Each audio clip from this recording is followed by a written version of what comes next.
Hey Dance fan, it's your sister in dance T from Dance Ministry TV. If you are a longtime subscriber, thank you so much for hanging with my channel over the years. And for my new subscribers, welcome to the family. If you haven't already, go ahead, hit that subscribe button and turn on your post notification so that you won't miss any of my uploads. Now, without any further delay, let's get straight into the video. So a few years ago, I started a series on this channel called The Art of Choreographing for Ministry, which unfortunately I didn't quite finish teaching, but looking back at some of the videos, I see an opportunity on my part to better explain the choreographic process.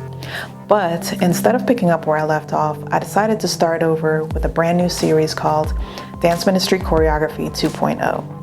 The new series will focus on teaching dance ministry leaders how to choreograph, but the elements of dance that you'll be learning are really principles that can be used across the board in any dance studio. Over a period of time, I will also be teaching on visual and sound effects, lighting, garment selection, hair and makeup, and more from a production aspect. If you've been following me on Instagram or here on my channel, chances are you've seen snippets of choreographed dances that I've uploaded over the years. At some point in the near future, I will get back to making those types of videos, but for now, I'm going back to the basics because I realize it doesn't make sense for me to continue to show you finished choreography without fully explaining all that goes into composing a dance in the first place. My goal is to walk you through the choreographic process from start to finish, and hopefully you can take what you've learned back to your dance ministries and/or dance studios. Now, keep in mind, this will not be an in-depth study of dance composition from an analytical or theoretical exploration. Trust me, there are plenty of videos here on YouTube with that approach, but instead I'll be teaching from the standpoint of practical application. So come prepared to take notes because the next 5 weeks will be strictly classroom learning. And don't worry, we will get back to the dance floor eventually. Now, my guess is some of you watching may be more advanced than others in your knowledge of choreography, and that's great. If that's you, just consider these videos a refresher course and feel free to share any of your tips in a comment section below so that we can all benefit from them. So go ahead and grab your fellow dance ministry leaders, choreographers, and dancers and come hang out with me as I unpack this new choreography series. With that being said, class is now officially in session. From this point on, I'm going to ask you to put on the hat of a composer, who is someone that creates and arranges material. More specifically to dance, the term composer is used synonymously with the term choreographer. And a choreographer is someone who creates and arranges dance material through a process called choreography. Choreography is also known as dance composition. In order to fully grasp the concept of dance composition, you will need to know the 5 elements of dance that are the building blocks for creating, developing, and arranging dance material. Those 5 elements of dance are body, action, space, time, and energy.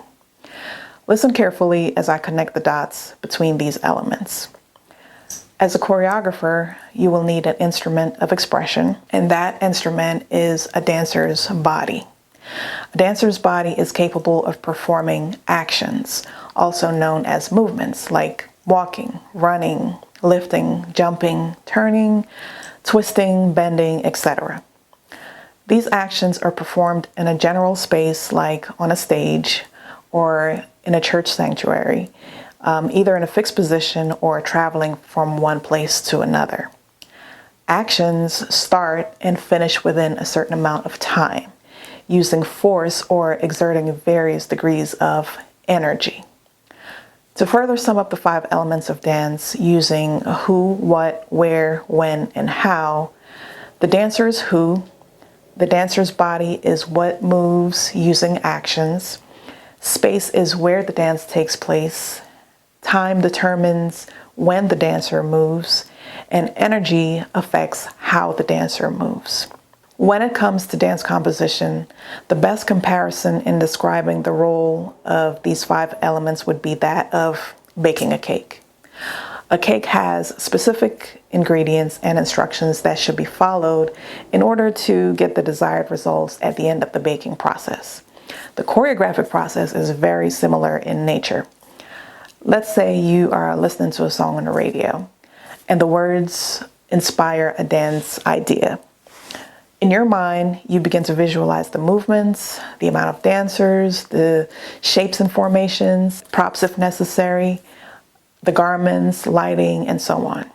Well, in order for that vision to come to life, it must be developed through the choreographic process, from conception of the dance idea to the end results of actually performing or administering the dance in front of a congregation or an audience.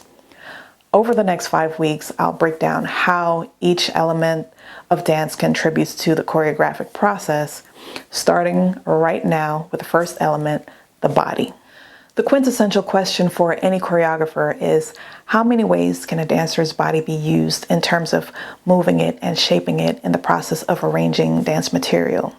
We are constantly challenged with creating ways to tell a story through movement of the body or making the body speak. And a part of accomplishing that task is being aware of a dancer's technical skill level, whether it be beginner, intermediate, or advanced. Typically, a dancer's skill level is discovered during an instructional type setting like dance practice, where through training over a period of time, their bodies develop proper execution of movement skills, or what's commonly referred to in dance as technique. Having awareness of its full potential, a choreographer then is better equipped with the knowledge of how to move and shape a dancer's body as an instrument of expression, knowing both its capabilities and its limitations. Especially in a group setting, you'll begin to recognize who your strong and not so strong dancers are, which in turn helps you to determine the role each dancer will play as you begin to arrange the dance material.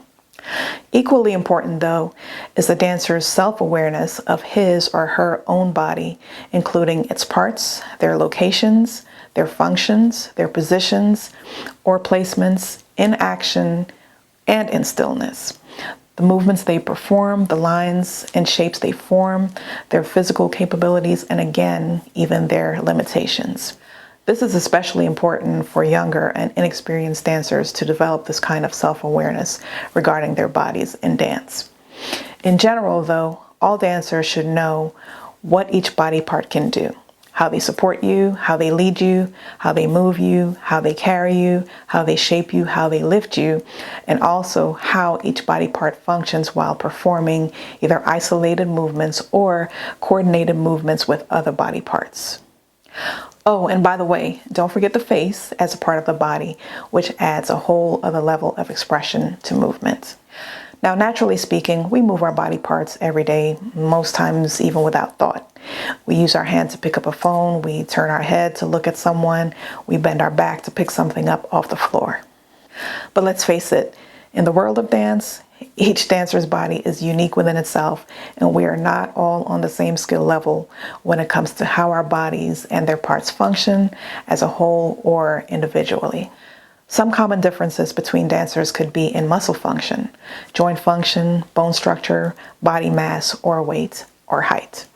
These factors also play a huge role in a dancer's technical skill level in that they determine the body's full movement potential, including your flexibility, range of motion, rotation of joints, but also your strength, your stamina, posture, balance, and ability to coordinate multiple body parts. On a personal note, one of my limitations is having really tight hamstrings, which is muscle function related.